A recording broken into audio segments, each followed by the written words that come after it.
sobre o tema praticando a presença. Domingo passado nós aprendemos sobre como é importante valorizar a presença. Mas hoje eu quero dar um passo a mais com vocês e quero, junto com vocês, encontrar uma forma bíblica de como praticarmos a presença. Esse tema, prática da presença, ele é muito comum a gente ouvir sobre praticar a presença. É necessário ter quebrantamento, é necessário ter contemplação, é necessário investir tempo de qualidade na presença de Deus. E a gente ouve tantas outras coisas que são verdade sobre esse assunto. Mas eu quero focar em apenas uma forma de praticarmos a presença do Espírito, a presença do Senhor. E para isso eu quero ler com vocês o texto que está em João capítulo 14.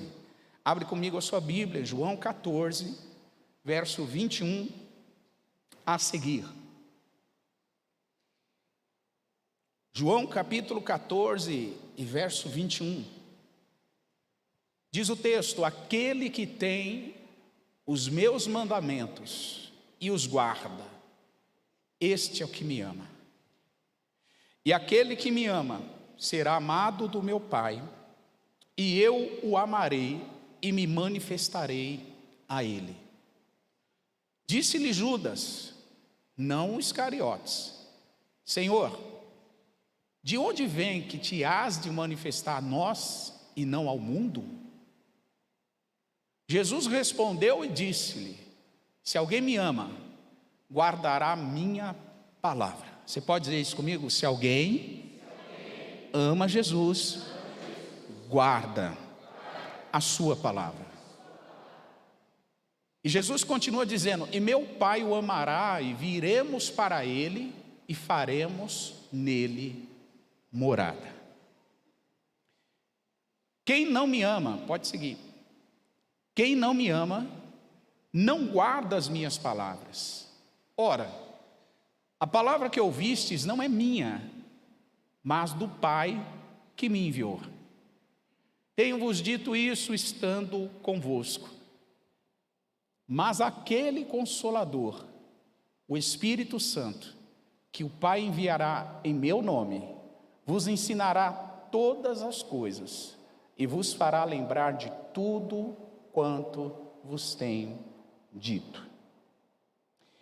Irmãos, o capítulo 14 do evangelho que escreveu o apóstolo João, ele na realidade não pode ser lido desconsiderando o capítulo 13. O capítulo 13, ele dá sentido ao que acontece no capítulo 14. Obrigado, filho. E o capítulo 14 do evangelho de João, ele vai mostrar a conexão, a transição de assunto que termina no 13 e dá sequência no 14. E se você recuar um pouco na sua Bíblia, o final do capítulo 13, ele vai mostrar Jesus dizendo para Pedro que Pedro o negaria, que Pedro iria negar o Senhor. Antes que o galo cantasse 3 vezes, o final do capítulo 13 de João diz que Pedro negaria o Senhor. Só que veja, Jesus quando fala isso, fala na presença de todos os discípulos. Todos estão ouvindo, todos estão prestando atenção, e alguém deve ter cutucado o outro, parafraseando, e dito mais ou menos assim, você veja, se Pedro, que é Pedro, corre o risco de negar Jesus, imagina a gente. Imagina os discípulos conversando entre eles e aquele clima de tensão tomando conta do ar. E aí Jesus começa o capítulo 14 trazendo aos discípulos um consolo. É mais ou menos assim: se vocês acham que Pedro vai me negar e que todos correm o risco de negar, então sejam consolados com essas minhas palavras. E quais são as palavras que Jesus disse? Versículo 1 do capítulo 14, ele disse: não se turbe o vosso coração. Em outras palavras, não fiquem aflitos. Creiam em Deus, creiam também em mim. Na casa do meu pai há muitas moradas, e se não fosse assim, eu vos teria dito: vou preparar-vos o que, gente? Lugar. Isso aqui é uma palavra de consolo. E por que Jesus está consolando? Porque os discípulos ficaram chocados com a possibilidade de Pedro negar Jesus 3 vezes antes que o galo cante. Perdão, é isso mesmo, antes que o galo cante, Pedro negar Jesus 3 vezes. Então, diante dessa possibilidade, e diante daquela tensão que ocupou o grupo dos discípulos, Jesus traz este consolo, a promessa de que ele ia preparar lugar. A reação dos discípulos é a das mais variadas possível. Imaginem comigo, Pedro deve ter ficado um pouco eufórico, porque Pedro era assim, né? Então primeiro ele é censurado por Jesus, logo após ele é consolado por Jesus. Então imagina o Pedro ficando eufórico: que bom, fiquei melhor na situação, né? Jesus consertou aqui, eu estou melhor porque eu recebi consolo. E o capítulo 14 mostra 2 reações distintas. Uma das reações é de Tomé e outra de Felipe.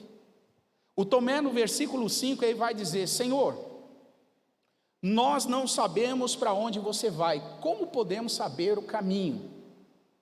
O Tomé faz uma pergunta para Jesus, e Jesus responde com aquele texto que nós conhecemos muito bem, afirmando que ele é o caminho, a verdade e a vida, e que ninguém vai ao Pai a não ser por ele.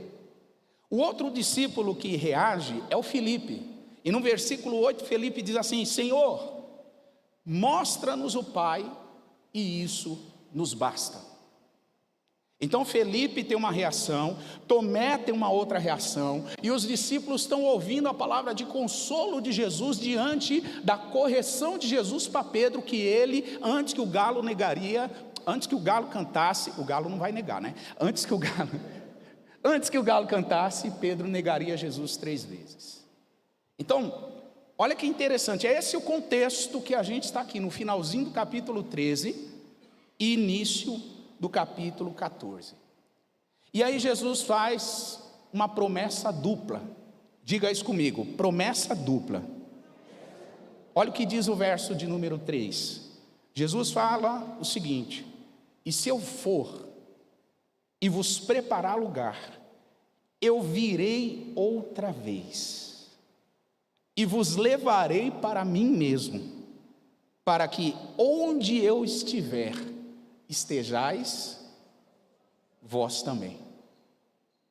Irmão, pensa, os discípulos acabaram de ser consolados, e agora eles recebem uma promessa. Imagine o coração desses discípulos. Tenta entrar comigo nesse texto e imaginar o quanto que a fé deles está sendo ativada. A confiança deles está sendo ativada. Eles acabaram de ser consolados e agora eles recebem uma promessa: que Jesus ia preparar lugar e que voltaria para levar eles para esse lugar, porque onde Jesus estava ou esteja, os discípulos também estarão. Só que não foi só uma promessa, foram 2. Jesus faz uma segunda promessa que está no versículo 16 e 17. Ele diz: eu rogarei ao Pai, e Ele vos dará outro Consolador, para que fique convosco para sempre, o Espírito da verdade, que o mundo não pode receber, porque não o vê e nem o conhece, mas vós o conheceis, porque Ele habita convosco e estará em vós. Outra promessa. Jesus faz a promessa do Espírito Santo. Então pega comigo essa linha de raciocínio. Primeiro, eles ouvem Jesus censurar Pedro. Na sequência, eles recebem uma palavra de consolo. E na sequência, eles recebem 2 promessas: a promessa da volta de Jesus e a promessa do envio do Espírito Santo. Quem está entendendo isso, diga amém. Amém. Tudo bem até aqui. Só que olha que interessante, irmãos. Jesus disse que a promessa do Espírito Santo tinha uma finalidade. qual era a finalidade? A finalidade do envio do Espírito Santo é para que o Espírito fosse praticado, ou estivesse em sintonia frequente com os discípulos. Jesus disse: eu enviarei o Espírito para estar convosco. O que isso significa? O Espírito Santo ficar conosco, ou com os discípulos, significa que o Espírito Santo ia guiar eles a toda a verdade. O Espírito Santo ia ensinar eles a todas as coisas. O Espírito Santo ia fazer eles lembrar de todos os ensinos que Jesus tinha dito. O Espírito Santo ia convencer eles do pecado, da justiça e do juízo. Só que preste atenção em algo. O Espírito Santo só faria tudo isso se ele encontrasse lugar. Em outras palavras, sem encontrar lugar, toda obra que o Espírito Santo tem o potencial de fazer na vida dos discípulos ficaria estagnada, ficaria represada. Quando eu olho para esse texto, irmãos, eu fico pensando: quantas promessas temos de Deus, quanto consolo há na Bíblia da parte de Deus, quantas coisas sobrenaturais podemos acessar, tomar posse e desfrutar. Mas o quanto que isso é verdade, ao passo que também é verdade, se não dermos lugar ao Espírito Santo, nada disso acontecerá em nossas vidas. O Espírito Santo, segundo Jesus, ele foi enviado para estar com os discípulos. E se ele foi enviado para estar com os discípulos, a ideia era exatamente essa: trazer esse princípio de vida, esse princípio de entendimento, esse princípio de relacionamento. Praticar a presença do Espírito é se relacionar com Ele. Praticar a presença do Espírito Santo é dar lugar para Ele. Praticar a presença do Espírito Santo é não atrapalhar e nem impedir a obra dele em nossas vidas. 1 Tessalonicenses capítulo 5 e verso 19, um dos versículos mais curtos da Bíblia, ele nos ensina: não extinguais o Espírito. E sabe o que isso significa, irmãos? Em outras palavras, não atrapalhe a obra do Espírito na sua vida. Pastor, quando é que eu atrapalho a obra do Espírito na minha vida? Quando eu não dou espaço suficiente para Ele agir, para Ele falar, para Ele modificar. E mais do que isso, quando essa obra do Espírito que Ele quer realizar em nós, ela não é praticada mediante obediência. Porque, irmãos, é muito importante a gente entender isso. Praticamos a presença do Espírito quando obedecemos o Senhor. Praticamos a presença de Deus quando obedecemos a ela, quando obedecemos a sua vontade. O verso 21 do capítulo 14 desse Evangelho de João, ele diz: aquele que tem os meus mandamentos e os guarda, este é o que, em outras palavras, que demonstra na prática que me ama. O mandamento é amarmos o Senhor nosso Deus de todo o nosso coração, de todas as nossas forças, de todo o nosso entendimento. E como é que eu demonstro na prática isso, irmãos? Simples, obedecendo o que o Senhor está falando. Não há uma outra maneira mais prática de demonstrar ou de interagir com o Espírito Santo do que obedecer o que Deus está falando. Quando obedecemos, provamos que amamos a Deus. E olha a continuação do verso 21. Quando a gente prova que ama a Deus através da nossa obediência. O texto segue, Jesus diz assim: e aquele que me ama será amado do meu Pai. Verso 21. E o finalzinho do verso 21 diz: e eu o amarei e me manifestarei a Ele. Jesus vai se revelar a gente que por fé decide obedecer a sua vontade. Jesus se revela. Eu fico impressionado, irmãos, com uma geração de crente que enfileira revelações, pastor Oswaldo, do que Deus fala. A pessoa diz: olha, Deus falou isso comigo, Deus falou aquilo comigo, Deus falou aquilo outro comigo, Deus falou aquilo, Deus mostrou aquilo em sonho, Deus usou o irmão, Deus... E quando você pergunta, e disso tudo que Deus falou, o que você obedeceu? A pessoa diz: não lembro. E esse tipo de pessoa banca de espiritual. Não, eu sou espiritual porque Deus me revelou. Tá, em relação que Deus te revelou, o que você obedeceu? A verdadeira espiritualidade não está só em Deus revelar, irmão. Está em nós interagirmos com aquilo que Deus revelou. Está em nós aceitarmos a vontade de Deus e praticarmos ela na nossa vida. Você pode dizer amém? Então, quando praticamos a presença de Deus, praticamos obedecendo a sua vontade. Jesus disse: quem me ama, obedece a minha vontade, prova que me ama. E por causa disso, Ele vai se manifestar, Ele vai se revelar, a sua presença, a sua bondade, a sua essência, a sua misericórdia, o seu amor, vai se tornar ainda mais conhecido daqueles que obedecem a sua palavra. E a gente tem alguns exemplos disso na Bíblia. Eu quero trazer alguns poucos exemplos disso, de gente que praticou a presença de Deus, praticou a presença do Espírito obedecendo. Primeiro texto que eu quero ler com vocês está em Mateus capítulo 4. O verso 19 mostra que Jesus chama os discípulos e faz a eles uma convocação.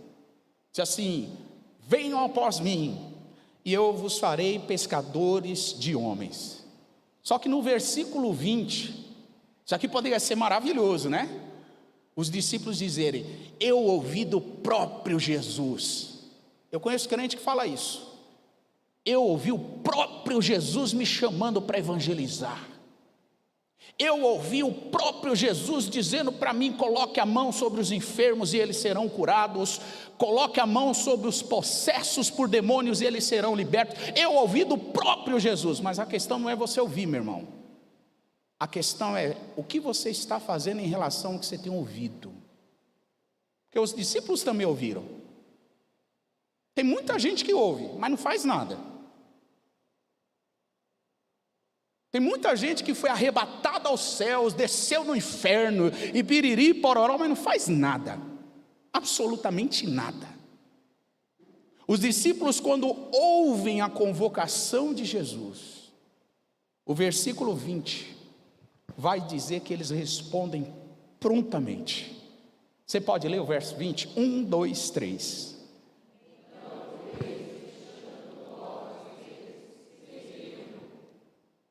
Eles eram pescadores, sim ou não?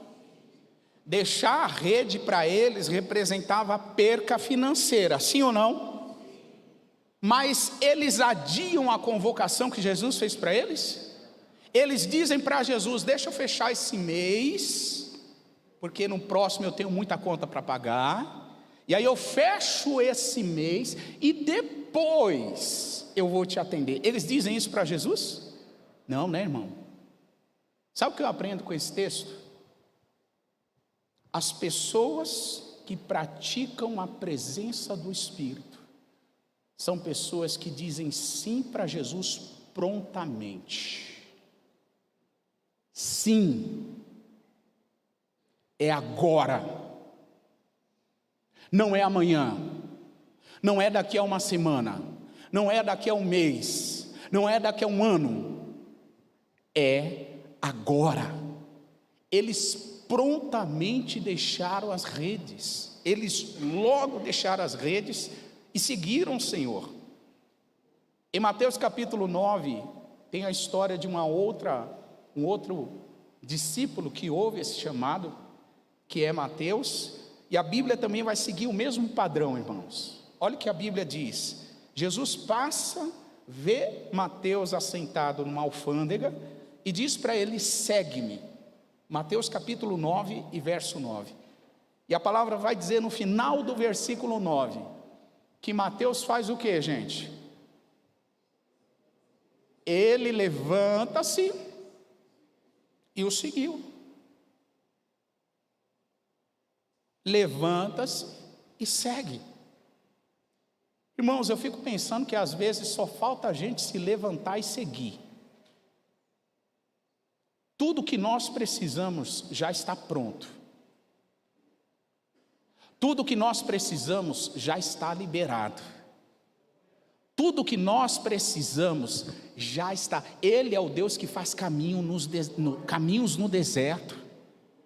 Ele é o Deus que faz brotar água da rocha. Ele é o Deus que faz chover o maná do céu. Ele é o Deus que faz com que o povo dele atravesse desertos e chegue do outro lado. Mas presta atenção em algo: o povo só desfruta disso quando o povo levanta e faz o que tem que ser feito. Tem muita provisão, irmãos, liberado para as nossas vidas, que não chega porque a gente não está fazendo o que deve ser feito. Quando eu tiver mais certeza, eu faço. Pois é, nunca vai chegar. Pode esperar aí, 5 anos, 10 anos, 15 anos, não chega. Porque provisão é assim, à medida que você anda, ela vem. À medida que você caminha por fé, de acordo com a palavra de Jesus, ela chega até você. No Deuteronômio, no Antigo Testamento, está escrito que as bênçãos do Senhor nos acompanharão. Elas virão atrás de nós. Então por que a gente adia o que o Espírito Santo está falando? Por que a gente deixa para depois? Um terceiro exemplo bem interessante está em Mateus 21, acompanhe comigo. Diz a palavra no versículo 1 a 3. E quando se aproximaram de Jerusalém, chegaram a Betfagé, ao Monte das Oliveiras, enviou então Jesus 2 discípulos, dizendo-lhes: ide à aldeia que está de frente de vocês, e logo encontrareis o que, gente? E um jumentinho com ela. Desprenda e traga-me. Traga-me. Versículo 3. E se alguém vos disser alguma coisa, vocês vão dizer o quê? Vocês vão dizer o quê? Irmão, vamos ser honestos. Isso aqui é uma ordem difícil de se cumprir. Porque fica pensando, pastor Oswaldo, o dono dessa jumenta e desse jumentinho, o cara nem conhece Jesus. Pensa assim, ele nem conhece Jesus. E aí os discípulos chegam lá e dizem assim para ele: eu vou levar o seu jumentinho, porque o Senhor precisa dela, ou dele. Qual vai ser a reação desse dono da jumenta? A gente não sabe. Pode ser a reação mais variada possível. Poderia ser uma reação positiva: tá bom, Jesus precisa, vai lá. Ou esse dono poderia colocar os discípulos para correr e dizer: rapaz, sai da minha propriedade agora, que senão eu meto chumbo em vocês. Jesus quer jumentinho, manda ele ir comprar. Eles poderiam ter dito isso, sim ou não, irmão? Claro que sim. O texto não fala se ele conhecia Jesus ou se ele não conhecia. Só que os discípulos, o que eles fazem? Eles ouvem essa orientação de Jesus, e a palavra diz, no versículo 6, eu gostaria que você lesse esse texto aqui. Versículo 6, 1, 2, 3.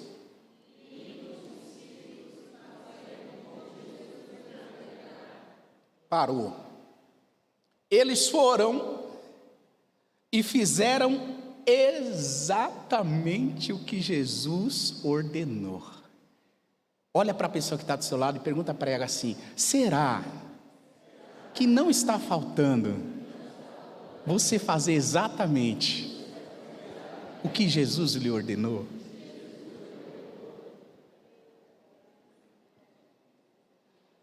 Será que não é isso que está faltando, irmão? Pensa comigo. Mas deixa eu te dar uma dica, tá? Exatamente o que ele ordenou. Não é você pegar a voz de Jesus e dar uma curva aqui e dar uma adaptada segundo a sua vontade. Não é isso. É exatamente. Exatamente. O que Jesus ordenou, esses discípulos fizeram. E sabe o que acontece? O dono da jumenta nem reclama, pastor Oswaldo. O dono da jumenta nem resiste. Tá bom. Jesus precisa? Pode levar. Leva. Eu penso que está faltando a gente fazer exatamente o que Jesus está dizendo, irmãos. Exatamente. Praticamos a sua presença quando obedecemos a sua vontade.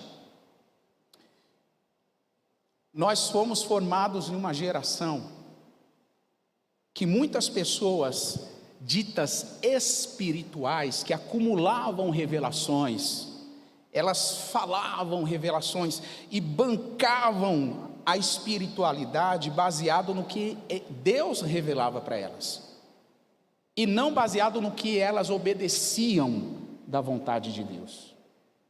E praticar a presença de Deus tem a ver com isso.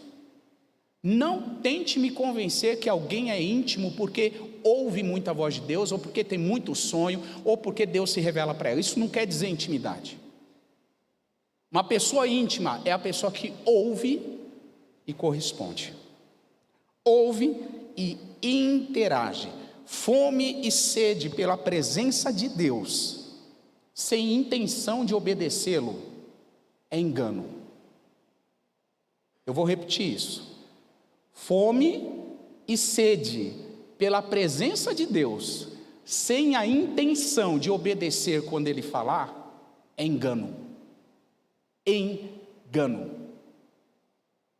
Tem muitas pessoas carregando uma fome e sede, só que sem disposição de obedecer quando Ele fala. Isso é engano. Fome e sede tem que vir acompanhada de disposição e intenção de obedecer a voz dele quando ele falar. E Jesus deixa isso muito claro. Pratique a presença, obedecendo o que Jesus está ordenando. João capítulo 14, verso 23, a palavra vai continuar ensinando sobre isso. E Judas, que não é o Iscariotes, acompanhe comigo no verso 23 de João 14, o Judas diz assim: Senhor, de onde vem que te has de manifestar a nós e não ao mundo? De onde vem essa conversa, Jesus, que você vai se manifestar somente a nós e não ao mundo? Ou seja, como isso é possível? E no verso 23 está escrito assim: Jesus respondeu e disse-lhes: se alguém me ama, fará o que, gente? E o meu Pai vai fazer o quê? E depois disso, viremos e faremos nele o que, gente? Morada. Habitação. Uau! Jesus só fala que Ele e o Pai vão morar e habitar naqueles que ouvem a palavra e obedecem. Acho que você não entendeu isso. O termo habitação significa morada permanente. O termo habitação significa o Espírito Santo. Ele não viria apenas visitar, mas viria habitar. Mas a pergunta que cabe aqui é: ele viria habitar em quem? O texto diz: naquele que guarda a palavra, naquele a quem o Pai e o Filho virá, o amará e se manifestará a ele. Jesus está afirmando, irmãos, o que intensifica a presença e a obra do Espírito em nós é o nível de obediência condicional a Ele. Quer intensificar a obra de Deus na sua vida? Quer intensificar a obra do Espírito na sua vida? Seja intencional. Obedeça mais a voz do Senhor. Pastor, mas isso significa então que eu não devo orar mais? Não estou dizendo isso. Ore mais. Jejue mais. Leia mais a Bíblia. Evangelize mais. Mas também, irmão, obedeça mais. Sabe por que eu te digo isso? Porque eu converso com muitas pessoas que elas carregam uma frustração na sua vida espiritual, dizendo: pastor, eu participei do congresso tal, eu participei da conferência X, o apóstolo maior das nações impôs a mão na minha cabeça e impartiu unção, e parece que eu não saio do lugar, pastor, parece que as coisas não andam para mim, parece que a minha fome e sede com Deus vai embora. E tudo isso por quê? Por que tem muita gente frustrada, irmãos? Porque as pessoas não entenderam ainda que a espiritualidade, ela é consolidada e desenvolvida a partir de que você obedeça à vontade de Deus. Obediência, esse é o segredo. Então, se nós focarmos nisso, com certeza, a presença do Espírito, a obra do Senhor em nós vai ser intensificada, vai ser aprofundada. Esse nível de obediência consciente vai trazer isso para nós. Alguém diz amém para isso? A obediência é a grande prova de amor. E não existe amor se não há obediência. A obediência é a grande prova que eu amo a Deus. A obediência é o grande sinal nosso, como igreja, que nós amamos o Senhor. O que o Senhor está dizendo? O que o Senhor está falando nesses dias? O que o Senhor está preparando para nós? Ele está falando sobre maturidade?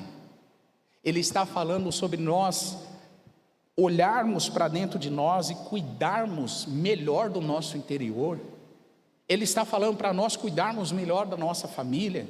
Irmãos, quando a gente se lança em obedecer tudo isso, a obra do Espírito vai sendo aperfeiçoada numa intensidade muito maior. 1 João capítulo 3, verso 24. Eu quero que você leia isso. E esse é um daqueles textos que, se eu fosse você, eu sublinhava na Bíblia, para que nunca mais você se esqueça dele. Até que Jesus venha. Esse texto de 1 João 3, 24, eu penso que é um dos textos que nós precisamos ser intencionais em praticar. Diz a palavra: e aquele que guarda os seus mandamentos, e nele está,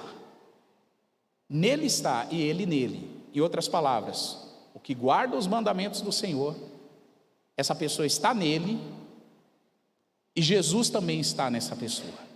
Você está aí, irmão? E nisto conhecemos que Ele está em nós, pelo Espírito que nos foi dado. O Espírito Santo em nós nos convence a obedecer o Senhor. Nos convence. Eu quero lançar um desafio aqui para você nessa noite. Que desafio é esse?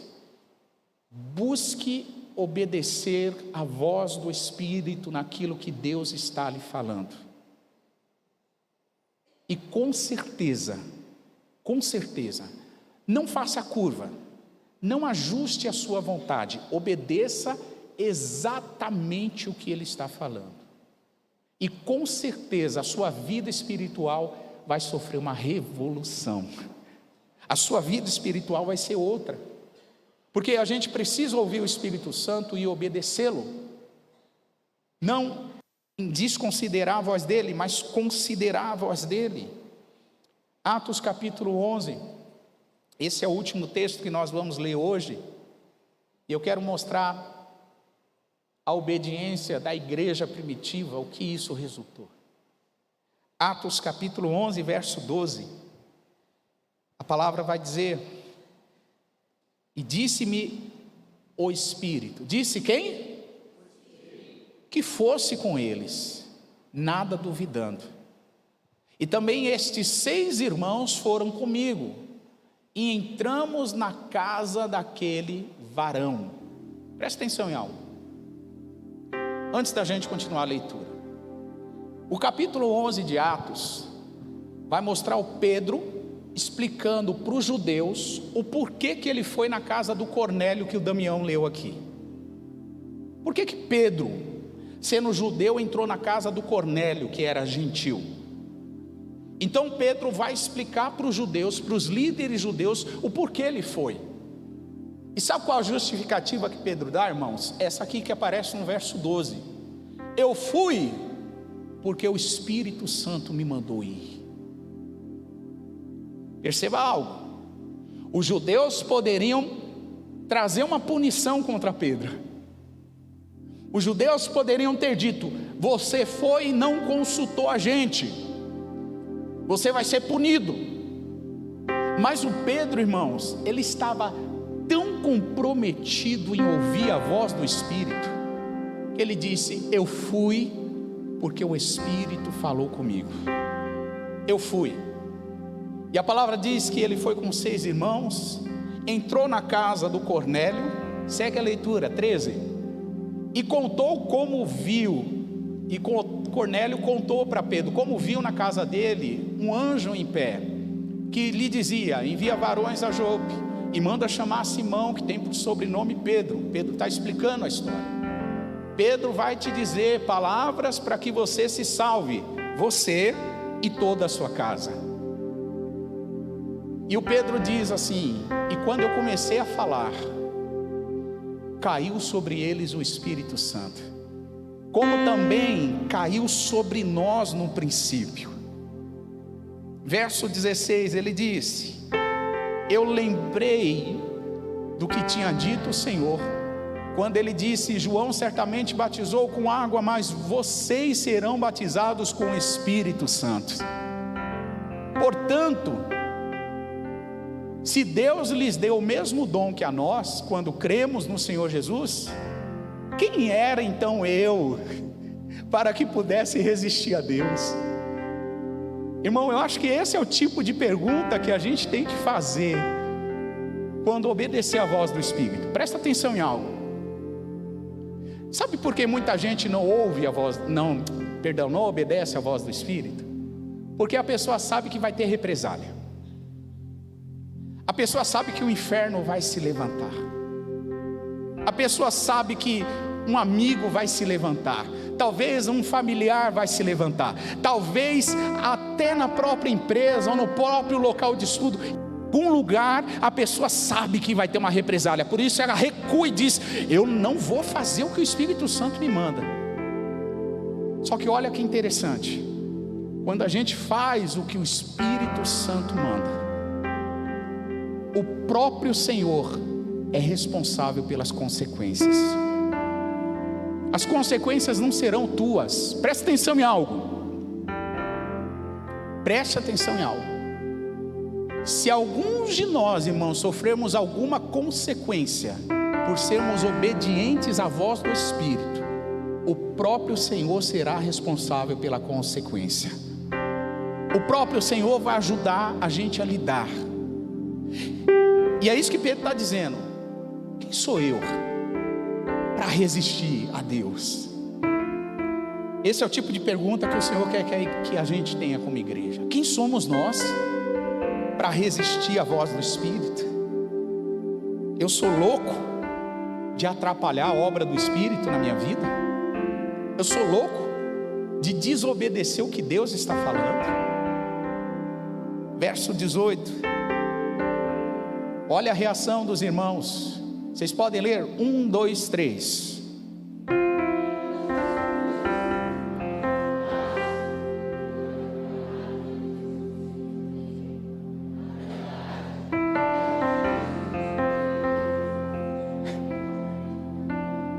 Irmão, presta atenção, os judeus que antes estavam questionando Pedro, porque ele entrou na casa do gentil Cornélio, são os judeus que dizem para ele assim: uau, glória a Deus, Deus está visitando até os gentios para dar o arrependimento e a salvação. Eles glorificaram a Deus. Os perseguidores de Pedro estão glorificando a Deus, irmãos. Às vezes Deus quer que aquelas pessoas que vão nos perseguir por uma obediência à voz do Espírito, elas glorifiquem a Deus, elas exaltem a Deus. Eu quero terminar perguntando para você: a gente está com medo do quê?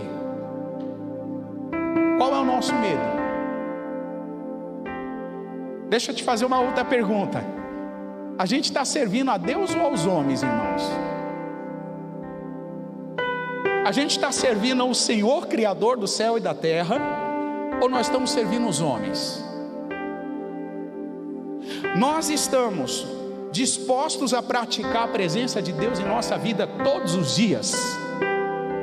E sabe por que eu te pergunto isso? Porque saindo daqui hoje, o Espírito Santo já vai criar alguma situação para você colocar em prática o que você aprendeu. E aí, você vai praticar ou você vai declinar? Amanhã no seu trabalho, amanhã vai ter desafios para você obedecer a voz do Espírito, ou se recusar a dar crédito que Ele está falando. Nós praticamos a presença de Deus à medida que ouvimos e correspondemos à voz do Senhor. Eu quero te convidar a se colocar de pé.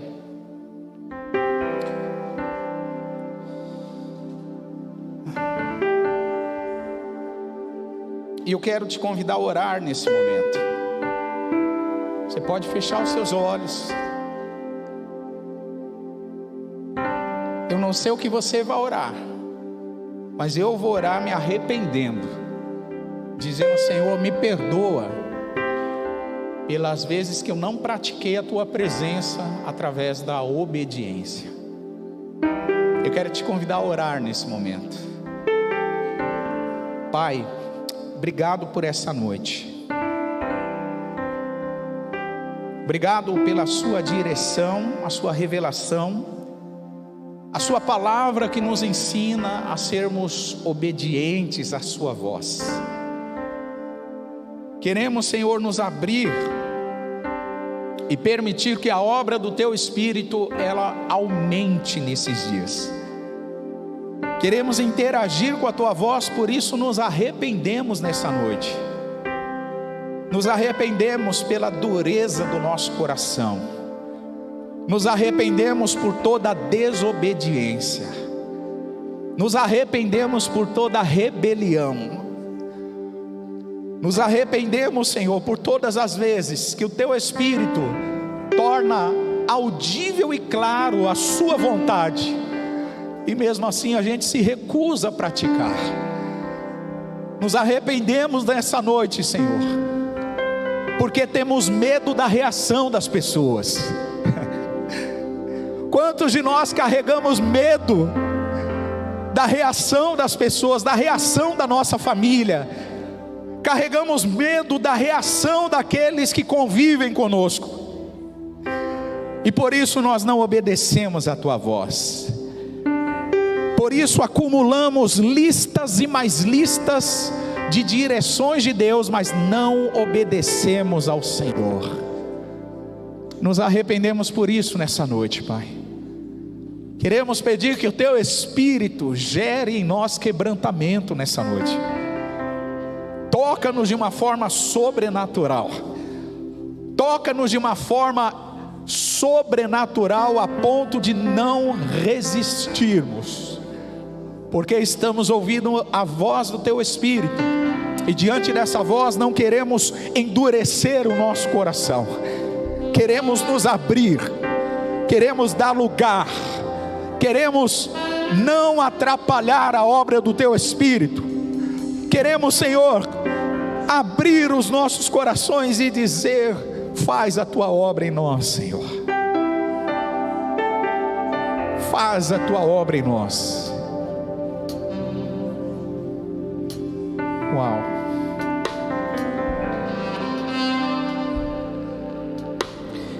Peça para que o Senhor aperfeiçoe a obra que Ele já iniciou na tua vida. Você acabou de orar confessando o pecado de não dar crédito e não obedecer à voz do Senhor. E agora eu te convido, peça para que o Espírito aperfeiçoe a obra que Ele começou. Peça isso para Deus. Sim, Senhor, aperfeiçoa a tua obra em nós. Sim, Senhor, aperfeiçoa a tua obra na igreja. Aperfeiçoa a obra na vida dos teus filhos e das tuas filhas. Queremos de todo o coração praticar a tua presença. Queremos de todo o coração demonstrar o quanto te amamos através da obediência.